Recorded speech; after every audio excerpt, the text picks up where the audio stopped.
Hey, what's up guys? Spencer Rhodes here. So this was a pretty interesting issue of The Walking Dead. Not a big one, no one died or anything, but we learned some more about the Commonwealth. We learned that they have kind of an upper class, lower class system, which I can kind of understand why they have that, because don't they have like thousands of people? Didn't the Governor Milton, she said that they had 5,000. It was either 5,000 or 15,000. But they have a lot of people, so they actually kind of have things like how they are in real life, where there's the upper class, the people at the top, and then there's a lower class, and you have to work really hard to climb to the top and make more money. And it's based on what you did before the apocalypse started. So if you were making a lot of money and were in a high position of power before the apocalypse, then you're going to have that role in the Commonwealth if you're a person that lives there. And I guess if you have to probably prove it or something. But Magna is not happy about that. She thinks it's stupid to have an upper class, lower class system, upper class or middle class, whatever you want to call it. But she's against the system. She thinks everyone should be equal.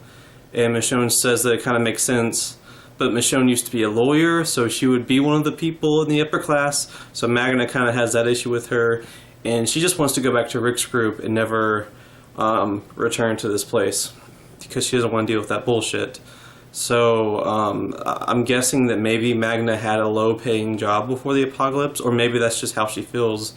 Or maybe she's so used to living in this world that she thinks that having those things at all is just ridiculous. And I can kind of understand where she's coming from.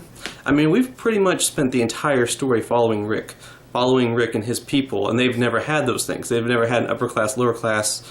In the Commonwealth, they do have these things. They have the upper class and the lower class. So yeah, I mean, that's kind of interesting. And there's still the issue with the governor's son. He just seems like the the Joffrey of the Walking Dead comics. I mean, he's got to die. He's got to die soon, eventually. I mean, maybe not in the next few issues or volumes, but he'll die. I'd say 30, 40 issues at max, he's going to get killed. Maybe 50, 60, I don't know. But I'd say he's not going to live longer than that. He's just a complete and total piece of shit, slapping women around. And I look forward to seeing him die. I do know this. He's going to die violently. He's just one of those characters that you just have to spend the entire time watching them torture everyone until they end up getting killed themselves. Like I said, he's the Joffrey of the Walking Dead comics. I forgot his name. I know the governor is Pamela Milton, I think. But yeah, so Michonne continues to spend more time with her daughter, and then finally Eugene and the governor are going to go, and a bunch of soldiers, they're going to all go to Alexandria so that the Governor Milton and Rick can meet and they can discuss things and figure out what to do, because the governor wants to see Alexandria. So Eugene is going, Michonne stays behind to stay with her daughter, and then Eugene kind of wants Michonne to be there to convince Rick that these people are okay, and Michonne gives Eugene her sword and says, give Rick this. The fact that I don't feel like I need it should tell Rick everything he needs to know. And that was kind of a cool moment. Michonne does this a lot. She's done this before. She's like, I don't need my sword anymore. I'm just gonna kind of put it on this wall. I don't want to use it, but it's gonna be right here, because just in case. And then she uses it like instantly. But who knows? I mean, this is definitely a big story element for her to reunite with her daughter, and I think it's gonna be a big change. I've been saying this for a while. I think this new part of the story, we're going to see some characters kind of retiring in some ways and going to like different positions. Michonne might not be a warrior anymore because she's got her daughter to spend time with. Rick can't fight. I mean, he's been like that for years. He can't fight because he's got a limp, messed up, no hand. I think he's almost like 35 or 40 years old. I mean, that's not old, but he has a limp and he has no hand, so he's basically more useful as a commander.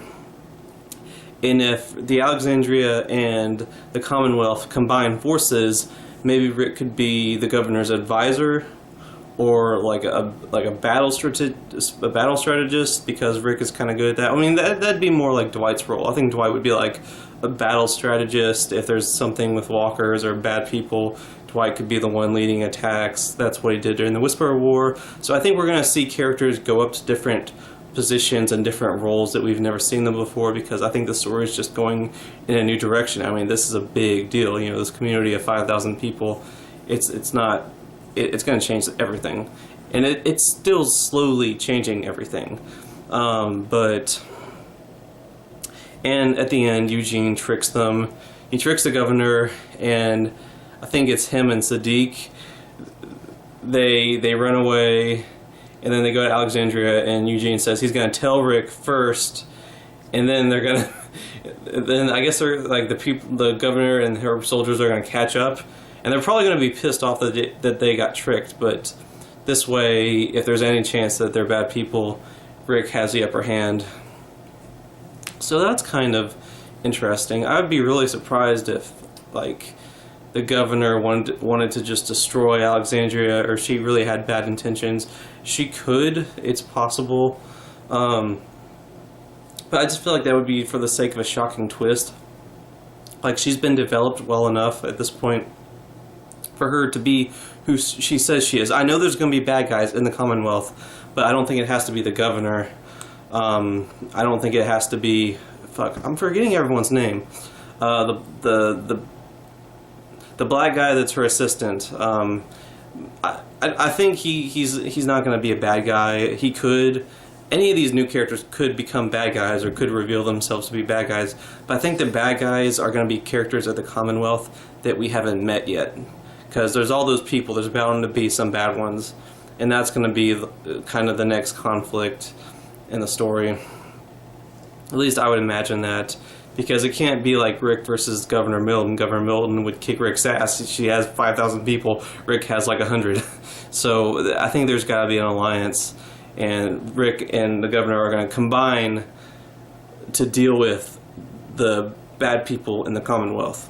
And I think that that's kind of going to be where the story goes. I could be wrong. I mean, there could be just like a big fight and a bunch of characters get killed in the next issue or something like that. But I think what we're doing is we're kind of having an alliance, and then we're going to have some bad guys that we haven't met yet.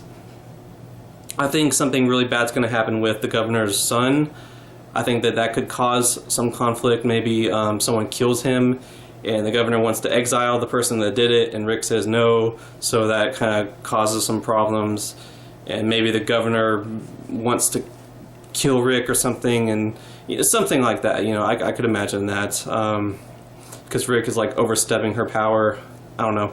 There's honestly hundreds of directions that the story could go at this point.